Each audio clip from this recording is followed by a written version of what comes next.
here in Cleveland, here are the numbers you need to know. Teams up 3-0, 12-0 all-time in the finals. 8 of those teams swept. Teams up 3-0, 126-0 overall. But here's the number that the Cavs know, and that's 1. They got to get 1 to make history again. To get it to 3-1 and get it back to Oakland, back to the same position they were in a year ago. What's good? Welcome to the best 60 minutes of your day. Warriors, 48 minutes from reclaiming the title and claiming a place in history. Cavs, 48 minutes from an off-season of self-evaluation. Here with Jemele Hill, Michael Smith. Richard Jefferson was asked earlier today about the Cavs perhaps being motivated to avoid being swept on their home court and deny their rival a 16-0 postseason. We've been in a down position before, and we did something. Most guys in our locker room have done something that's never been done in the history of the game of basketball. So, from that standpoint, yes, we understand the task is large. We understand that the task has not been done before, but that statement has also been made before. So, you know, we're a confident group. We're not guaranteeing 4 victories in a row, but what we are saying is that we're going to come out as a confident group, play hard, and give ourselves a chance tonight, and then go on to the next game, and then go on to the next game and see what happens. Our goals was not trying to stop us, you know, the team that broke Michael Jordan's regular season record. We're not trying to stop a team that from going undefeated. None of those things matter. None of those things matter. Our only goal is it's about us. It's about trying to be the best form that we can be and trying to win a championship for ourselves. If your motivation is other people, then, you know, you're probably doing this for the wrong reasons. Jemele, let's get right to it. I think the Warriors pull it out tonight, but they're going to have their work cut out for them. I need the Warriors, though, if they're going to do this. I don't know if they're watching right now, but if I'm Steve Kerr, I'm telling them we have to have the must-win mentality. We have to have the must-win mindset. We have to be the more desperate team. If you don't believe me, just watch. This is how it starts. As a person who saw the 04 Red Sox coming back from 3-0 against the Yankees, it's on tape. I was going to say, are you about to make a bold prediction right now? No, that's not what I'm saying. I'm saying if the Cavs were to get tonight's game, fluky and freaky things can happen, and the next thing you know, the Warriors are coming back here for Game 6.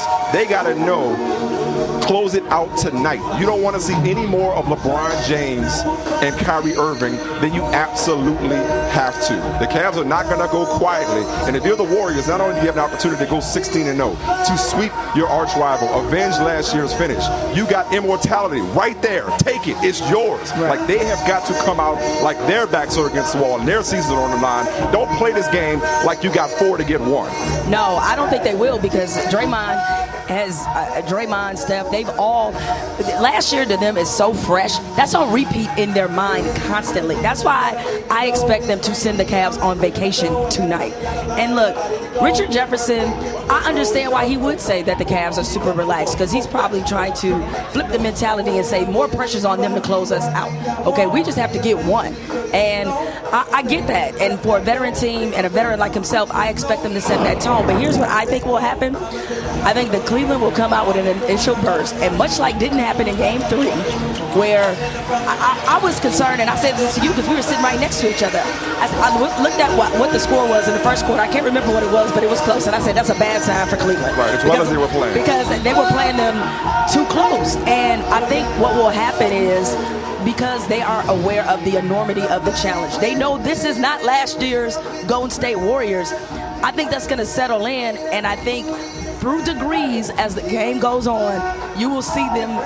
I think you'll see them kind of wilt a little bit. See, I think they will bend to Golden State's will. See, I don't know about that, because, okay, we talk about history repeating itself and the comparisons that have been happening between the Warriors and the 95-96 Bulls. They were up 3-0 on the Sonics. Right. Ended up taking them 6 to close it out. If they say the hardest thing to do is to close out a team on the road, how hard do you think it's going to be in this building with these fans to close out this team on the road that's not going to just give you the championship as much as they can stand you to begin with? Right. And they know that, look, however you get to 3-1, just get to 3-1. You still got LeBron, Kyrie, Kevin Love on your side. They haven't even gotten hot from 3 yet in this series as they've been in the playoffs. So if you're Golden State, you cannot fool around with this. Do it expeditiously, to quote Joe Clark. Let's not forget, they were 3 minutes away from Game 3 going the other way. Right. So even though they blew them out the first 2 games, Game 3 could have gone differently if not for a play here or there. If you're the Cavaliers, you know that. So while history is against you, you've already made history once. You're at home, get it to 3-1 and see what happens.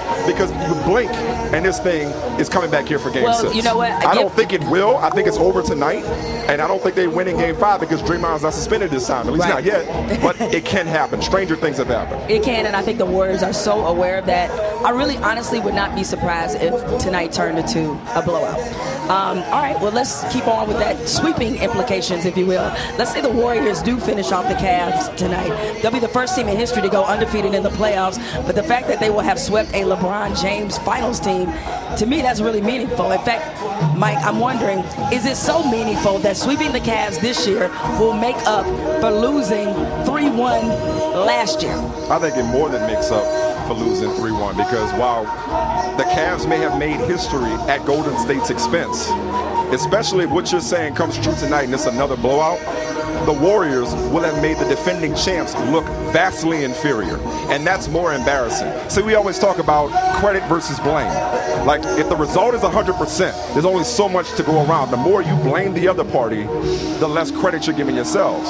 So all the 3-1, the Warriors blew a 3-1 lead jokes takes away from the Cavs coming back from a 3-1 lead. You know what I mean? Talk about, oh, you're chokers. Well, no, this was about the Cavs doing something that hadn't been done before. So yes, a sweep on their home court would exercise that demon because now you can say, look, they can rationalize what happened last year. They can say Draymond got suspended, Steph was hurt, Iguodala was hurt.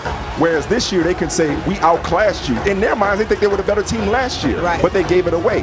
This time around, if they sweep, they can say we completely outclassed you. Because the funny thing about the 3-1 jokes, Jamel, is that it was a close series. You still won in 7. However it got there, you won in 7. So winning in 7, albeit a historic comeback. And the comeback, you had to be down 3-1. Correct. You got to were down 1-3 in the first place. Versus a sweep where, you know, Game 3 was close, but they basically ran you off the floor. That, to me, trumps collapse leading 3-1 last year. I understand that you know, look at it as the big joker, so to speak. But you know you don't know how to play spades. Don't even try. Don't even try. Look, don't make a spades reference. Why'd you have to derail this conversation while I get started? Anyway, as I'm choosing to overlook you saying that, I don't think it'll ever erase it. I just don't. And well, it won't take it away from the Cavs. No, it but won't. I think it erases it for Golden State. But the reason why it won't, because it'd be one thing, and this is again not trying to make this sound like a criticism of Golden State. It'd be one thing if they ran the same squad back, all right, and then they were in a position to sweep. Then I'd say you definitely That last year was that's the big joker for real, right? Gotcha. But they added Kevin Durant. They added a team so vastly superior to the rest of the teams in the league and to the Cavs in particular that I just don't think it means quite the same. Well, okay, speaking of meaning, remember last year when there was all the conversation about what would 73-9 mean without the ring? You said nothing. I said a little less. What I said back then, before they got Durant, that if you take 67 in a title, 73-9 even without a title, and then bounce back and win it, not knowing they would have Kevin Durant at the time, so now it could be 2 titles and counting. Bounce back and win it, 67 more, 16-0 with a sweep, and you got Durant out of the deal, then yeah, you look back at it, if you're the Warriors, say, we gave it away, but look what we got in return, which is 2 titles and counting, perhaps, if they close this thing out. All right, now it's time for us to go inside of the queue. Oh, no, we're talking LeBron. Oh, yeah, we're talking LeBron now. How can I forget that? That's okay. Almost Brian Winters. He stood tall throughout the first 3 games, averaging 32, 12, and 10. But it looks like he'll come up short again in the finals for the 5th time in 8 trips. Jamel, if they lose tonight, all right, and they get swept for the 2nd time in his career, mind you, Kareem got swept twice, Magic got swept once in his career. How many idiots out there? Why'd you have to set it up that way? Because it's dumb. How many dummies are going to try to put this on LeBron? How many people are going to take a sweep and try to throw dirt on LeBron? There will be a considerable amount of conversation, especially because your boy is in this conversation, as in Michael Jordan. And the very first thing I can see coming out of people's mouths is Jordan never got swept. All right? They're going to say that swept in the finals. They're going to say that repeatedly over and over again. You can't beat the GOAT. You got swept.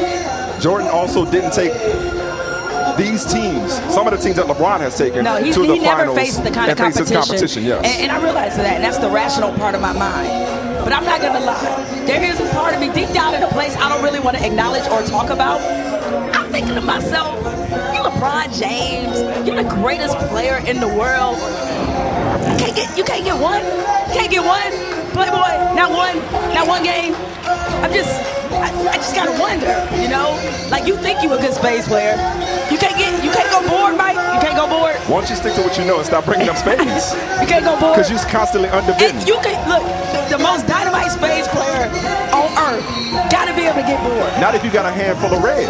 Not if you got no trumps. Gotta be able to get bored. The Cavs may have the king, but the Warriors, to your point, they brought back the big joker, the little joker, the ace of spades, the deuce of spades. I play deuces wild. Okay. So they had a handful of trump cards. Like, what more do you want from LeBron? You could sit here and say, LeBron, why'd you pass to Kyle Korver? Why did you have the audacity to pass it to somebody who shoots 59% from the corner this season? Oh, the horror.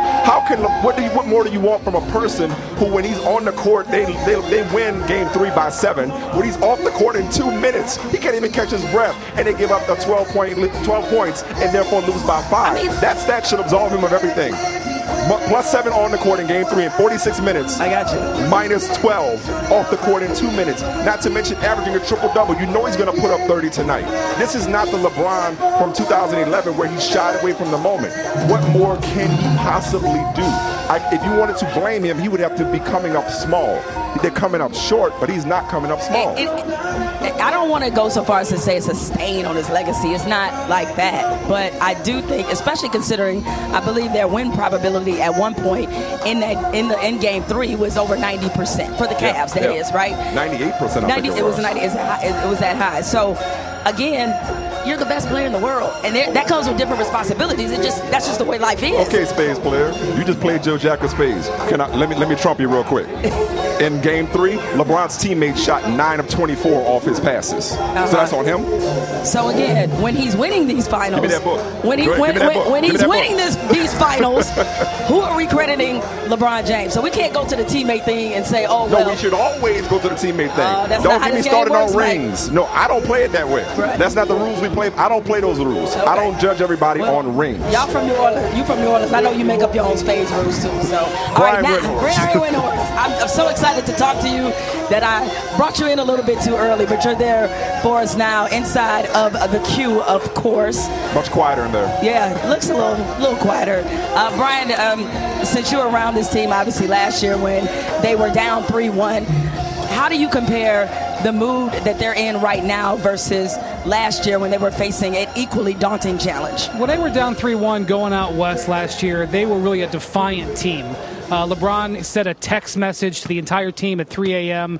after they lost Game 4 saying, this isn't over, we're going to come back and fight. And they did. They had some things go their way, but they came back and fought. The mood around the team I felt the last 2 days, being with them yesterday at practice and this morning at shoot-around, was a team at peace. I don't know what that means. I just think that they've let their guard down a little bit. Maybe that helps them. Maybe it doesn't. I'm not saying it's a team that accepted its fate, but I definitely see unease around them. And I think if you watched or listened to anything LeBron James said at his press conference yesterday, that felt like an exit press conference, to be honest with you. They're obviously going to play hard tonight, but I don't think that they have the same edge that they did after 4 games last year. That's interesting, because when I was at LeBron's press conference yesterday, I felt that sense of peace you're talking about. That's why I think he was so thoughtful with his answers, which you wrote thoughtfully about yourself today on ESPN.com. Maybe they're taking their cues from him. That's a man at peace with his legacy and what he did for this city last year, who knows that, hey, I've done all I can in these finals. This one isn't necessarily going to be blame LeBron or that party that most people like to throw. But let me ask you this, Brian. You know he does not take losing lying down. What moves, if any, can these Cavaliers make this offseason? If this series ends tonight or sooner rather than later, what moves can they make to try to close the gap some with Golden State? Here's what I can tell you. Everything is on the table. They're limited because they don't have draft picks. They don't have salary cap space. They don't really have young tradable players that they could turn into a star. If they were going to get a star, they would have to trade one of their stars. But I honestly think the way LeBron is, especially when he's only got 1 year left on his contract, the way Dan Gilbert operates this team, anything is possible. I could see them going into the offseason and making everybody not named LeBron James available. Does it mean Carmelo Anthony? Does it mean Jimmy Butler? Does it mean Paul George? Does it mean none of them and something we can't see? I think all of those things will be discussed. But I got to tell you guys, it's hard for me to read the Cavs right now because after tonight, if they lose their next loss, David Griffin, the general manager, becomes a free agent. And as far as I've been told, he hasn't even been offered a new contract yet. So I don't even know who's making the choices. So anything's possible, but I don't know how it's going to go because I don't know who's going to be at the wheel. Real quick, Wendy, why hasn't he been offered a deal yet? It's a wonderful question. This is the way Dan Gilbert operates. He let Danny Ferry at one point become a free agent. We've seen 4 holdouts in the last couple of years with players. Dan Gilbert moves at his own space when it comes to re-signing people. All right, well, interesting offseason ahead. The Cavs are trying to stave off that offseason for at least one more game, and of course, Brian Windhorst will be all over it.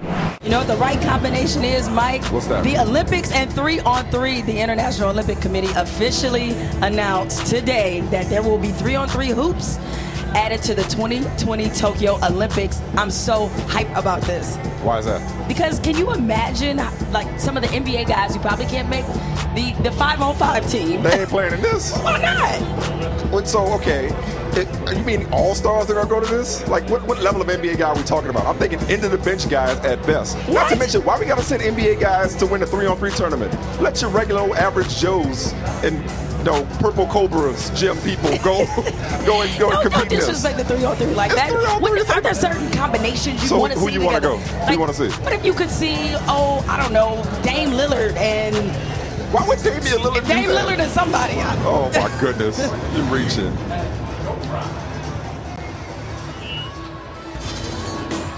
All right, bizarre story, unfortunate timing coming out of Cleveland today. The Browns waived safety Tyvis Powell on Friday, hours before he's scheduled to throw out the first pitch against for the White Sox-Indians game right here at Progressive Field.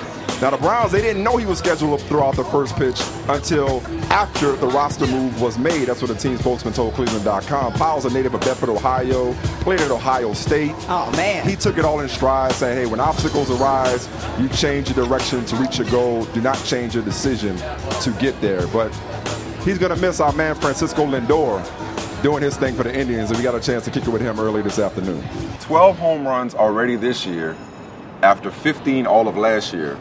What's up with the power surge? Where'd that come from? I don't know, man. I'm just trying to get put good swings to the baseball. That's the main thing. Just get a good swing on the baseball and just hope for the best. As soon as you hit it, is hope for the best. My home runs are not going to be the longest. They're good. As long as they go like that, I'm fine with it. Right. I think it's your walk-up music. You got excellent taste in walk-up music. So you've done Tootsie Roll this year, Nothing But a G Thing, Space Jam, Humpty Dance. Humpty Dance. Yeah. I try to mix it up. I like when I walk up to play and see the people moving in the stands. I like that. I like that feeling. I feel like people are into the game. People are happy. And I like that. Walking to play. So I always try to mix it up. Always have a song that's going to be mainly for me, and then I have another song that's going to be for the crowd. So what's next on the playlist? That's a good question. Right now, I got Despacito, which is the one with Justin Bieber, Daddy Yankee, and Luis Fonsi. Because I got the last part that says, "This is how we do it down in Puerto Rico." I like that. So. Well, speaking of Humpty Dance, we'd be remiss if we didn't ask you if you've ever gotten busy in the Burger King bathroom. Did I get busy? What are you talking about? Yeah, I know. Come on, man. That was a fastball right over the plate. It was. Come on, I had to ask you that. It was, but I checked swing though. But in general, I mean, kind of the way you approach the walk-up music idea, like wanting the crowd to get into it, bringing a sense of electricity, that kind of describes how you play. What is your sense of enthusiasm and passion in how you play the game? Where does that come from? My family, and obviously Puerto Rico as well. The Puerto Ricans, they play the game with a lot of passion, a lot of energy, a lot of enjoying the game, and I try to do that. I try to enjoy the game. This is a game, and I have the blessing to be playing it day in and day out, and at the highest level. So why not enjoy it? I'm blessed to be here, and there's people that have a lot that don't have as good as I have it, and they're still enjoying life. So why would I enjoy my life? Why would I enjoy what I do for a living? It's just fun. Every time I come out, you got to bring that energy. You got to bring the passion. You got to bring the smile. And one of the best advice one of the players gave me, he was Dustin Pedroia. He said, people are saving money. There's one kid that's saving money the whole entire year to go see you play in that city. And you go out there and you don't give it your best. That don't look good. And so I try to do as best as I can every day, just to entertain the fan and win. I love winning, and this is a winning city right now. Now, it seems like in baseball, at times they hate fun. Okay, all right. There's obviously a lot of talk, especially with what happened with Bryce Harper and other incidents, about these unwritten rules in baseball. What's your kind of take on? Rewrite them, please. Yeah, please. Why are baseball players so petty? It seems like. What happened is, like, sometimes you can take fun and make it seem like you're showing up other players, and you don't. That's what you don't want to do. You know, like there's a line that you can do certain stuff. All this stuff is gonna look like you're disrespecting them. Like, for example, for me, hitting a home run, looking at the pitcher, or screaming at their dugout, that's not right. But if you do it to your dugout, or you running around like celebrating, in the playoff, I hit a home run, I was just celebrating like I was a little kid, you know. But I wasn't doing it to disrespect the other team or to show the other team up. I was just doing it because that's how I play, the emotions, and you want to win. You're doing whatever it takes to win. So there's certain limits that you can go to. The game is still fun for me. I love the game, and this is the greatest game out there. And the things that have happened, the incidents that had happened before, it's just part of the game. Y'all got the White Sox tonight. They got Game 4, season on the line. You keeping track? Are you still believing? Yeah, of course. I'm still believing. Why not, man? If Golden State's trying to win tonight, if they're trying to win this thing, just make sure they finish it tonight, because you never know what's going to happen tonight. They win tonight, go back to Golden State, win 2. Never know. Never know. So, I'm still pulling for my Cavs.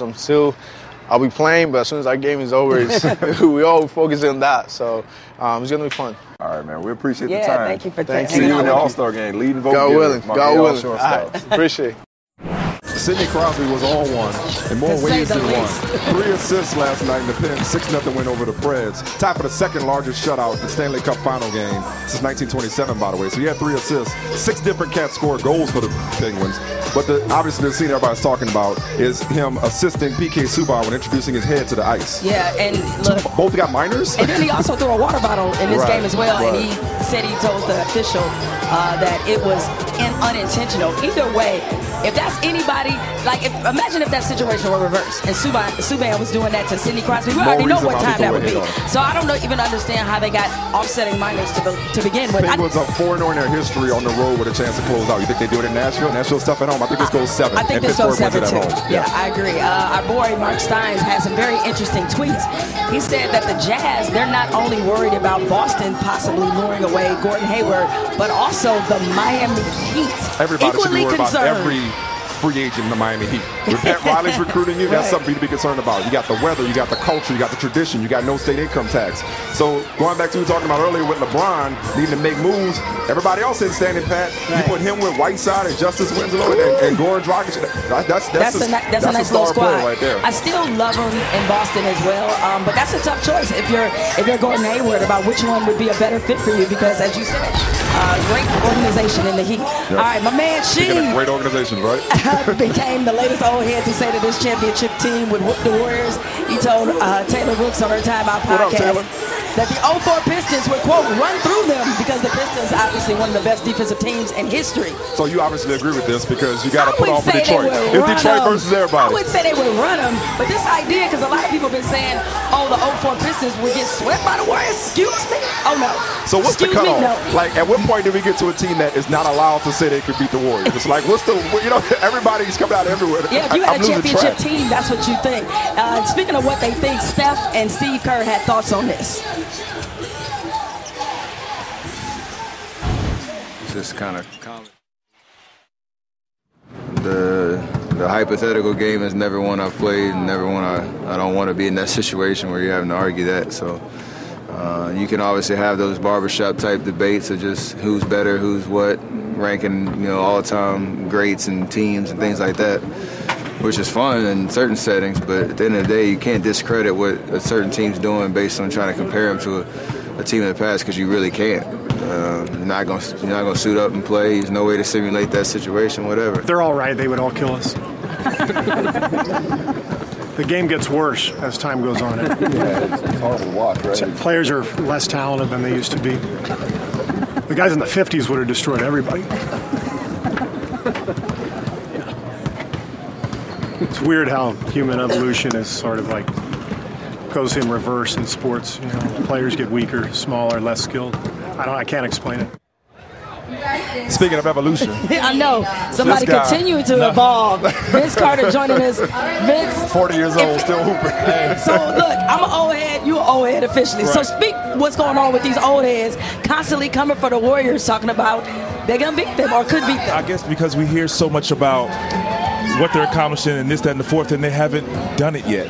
And like Rashid and all of the other ones have won championships, and like let them win a few championships, and then we can say dynasty, best ever. I think it's just too premature, in my opinion. I think old people have a habit of being protective of themselves. Old and ornery. You know, not you. No, I'm saying in general. No, like in general, like in terms of like, hey, you know what? Don't take what we did for granted. We worked too hard for our place in NBA history for you to say that the latest is the greatest. They're competitors for the same reason that they were criticizing KD for doing it. Their competitive instinct is to say we would have held our own and beat them. So to me, let me know the next breaking news story should be when somebody says, you know what, they wax us. That's what I want to hear. And you know what? But you know what else bothers everybody? The era that when I started, with most of these guys who saying this, this wasn't common jumping on a team like this. Not doing it yourself from the player perspective. No, absolutely. Yeah. No, or maybe it's drafted or whatnot, but you didn't see that. That didn't happen. So I think that's where all this is coming from more than anything. Right. It's like, okay, yeah, he went to a super team, and yeah, this is happening. But that, in their eyes, in mine, that doesn't mean they're the greatest because of it. All right, so your super team that you played on, the 2000 Olympic team, you were the leading scorer with Gary Payton, Ray Allen, KG, Jason Kidd, Zoe.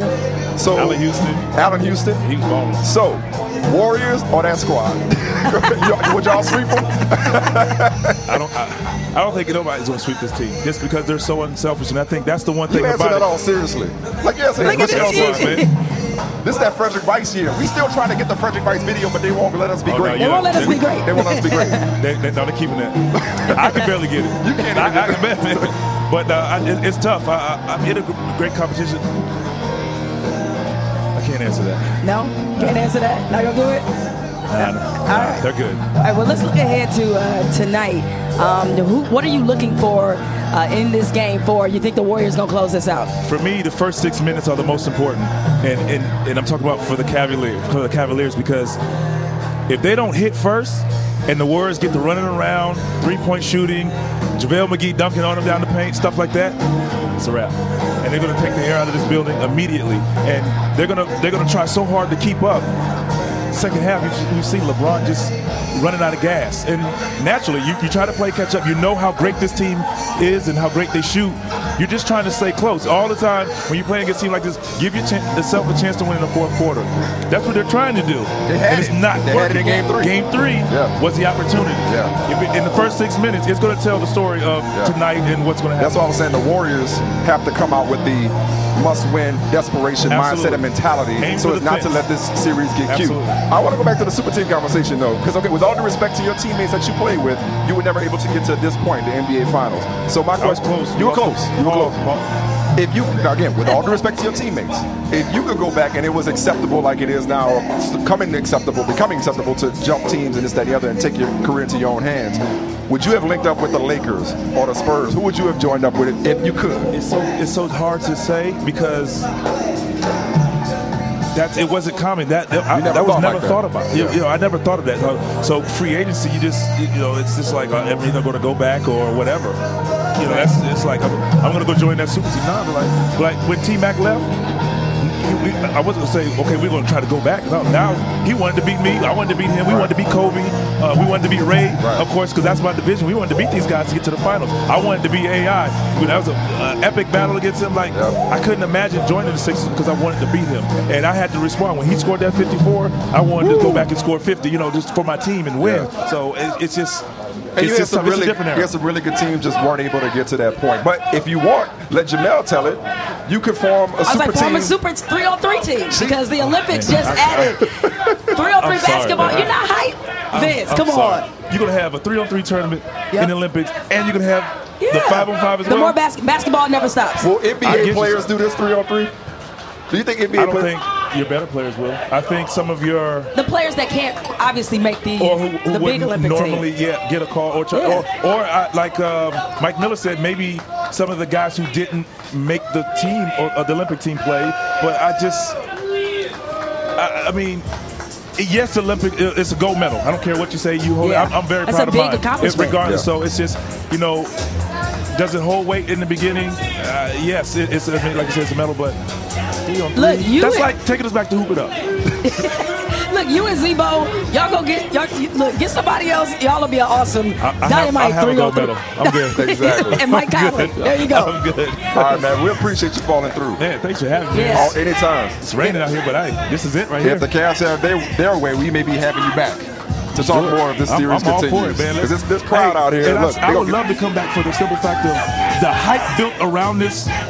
You don't Like you want to see it turn into a real I don't series. care if they lose in 5, but a sweep. Right. I know it's history, but That would feel a little distasteful. Yeah, man. It's just like it's just disappointing. Everybody goes home and like the playoffs is over and it's a sweep. And a continuation of an underwhelming postseason. That's not supposed to happen in the finals. I'm sorry. Yeah. And I know it does, but not with the talent that's on both teams. Right. Appreciate it, man. Thanks for dropping by. 16 was really the only number we were looking for, and we're right there on the brink of it. That's the hanging fruit that you're chasing. So it's really easy to stay hungry in that sense of just until we reach our final goal, we haven't done anything really. This next 48 minutes is the most important 48 minutes of our year, and so we're not thinking about it in the historical context of what that means. It's just since suiting up in September, October, we wanted a championship. Right now, we're 48 minutes away from realizing that goal. Who cares if it's how we got there, unblemished record or whatever? We're right there to get it done. So, want to take advantage of the opportunity for sure. Steph getting it done to the tune of 29 points, almost 10 rebounds and 9 assists while shooting 48% from the three-point line, Ramona Shelburne. And yet, I find it highly unlikely, even with a game or more perhaps to go, that he will take Finals MVP from Kevin Durant, given what KD is doing at both ends. It feels like KD has it locked up. Do you have an MVP vote for the finals? I don't know if I'll have one yet. They usually come around in like the last game in the second half and come and ask you to vote. But I think there is a way. I mean, if Steph goes for 50 or 60 tonight and Kevin has a bad game, I guess he could pass him up. But what's interesting, Michael, is just he's had an incredible finals. I mean, the last two finals, Andre Iguodala beat him out for the MVP, and then obviously last year he was hurt and he didn't have a great finals. And this is really a redemption story. I mean, Steph has had one of his best. He's had his best finals by far. He's plus 52 in this series. That's the best of any player in this series. I mean, Steph has been unbelievable, and yet I was walking with him through the hallway after Game 3, and Kevin Durant was in front of him, and he was walking, and it was like you almost kind of like it was Kevin leading the way. I mean, and you forget that Steph really opened the door for Kevin to be here. I mean, how many two-time MVPs? And remember, he was a unanimous MVP last year. Would open the door for another player who's going to be the best player on his team. Just say, "Come on, man, you can come." And I've done some reporting on this and how he made him feel comfortable in coming here. And Steph literally sent him a text message saying, "If you win an MVP, I will be the first person in the first row, the first person at your press conference." And that's how he made him feel that comfortable coming to Golden State. But still, you don't find many guys like that in this league who would give that up. When you got the text message, then you got Zach Lowe writing that Draymond Green right after Game 7 called Bob Myers, and then Kevin Durant recruiting him right after Game 7. So I think, Jamel, that helps with the narrative around KD. People have come around on a 180 because not only is he joining this team, but leading this team. Like, he's in the driver's seat while everybody else kind of moves the shotgun in the back seat. Of course, and that's what makes this kind of blend, this chemistry they have unique. Let me just, Ramona was talking about how Steph, about what an awesome finals that he's having. And Ramona, to me, the most amazing stat. Yep. You mentioned the rebounds that he's averaging. He's averaging more rebounds than Hakeem Olajuwon did in the 94 finals. That's insane. That's incredible. Let's talk LeBron, because these Cavs fans and the Cavs, they like, y'all getting a little ahead of yourselves talking about this thing being over, all right? So back in 2010, after the way LeBron left and the letter Dan Gilbert wrote, you'd have won a lot of money betting that LeBron would come home again 4 years later.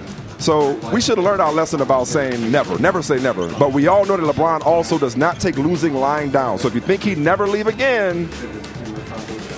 There was never a guarantee when LeBron came back to Cleveland that he was coming back here to retire. And it became quite clear when he went on the record with Howard Beck of Bleacher Report last year and spoke about the desire to one day play with Chris Paul, Dwayne Wade, Carmelo Anthony before his career is up, that, that destination very well might not be Cleveland to make that happen. I've been on radio interviews really for over a year now and said that I don't think he's going to end his career in Cleveland. It's just a matter of when that happens. Really, what more does he owe this franchise? Do you think he's got enough currency to pull that again? And these fans I do. are forgiven? I absolutely do. I think because he's been through, LeBron has been through being hated so many times in his career. I think he's really unbothered and unfazed by it. And even by some of these people? Yes, I think. And you know what? But you know what? If he left them again, maybe I'm giving them too much credit. But I think they view this a lot differently because they have a title. Because he actually delivered on what he promised to do. Yeah. But I told you this when he went to Cleveland. And we had that discussion about would he do it again, because some story came out, some conjecture started, and I said I think he would, because it's more important for LeBron to win championships. And I don't think he cares what uniform. Does it mean more that he won one here? Of course. But he wants to win as many titles as possible, and I don't think he cares how many different uniforms he has to put on. I hear you, and I agree with you.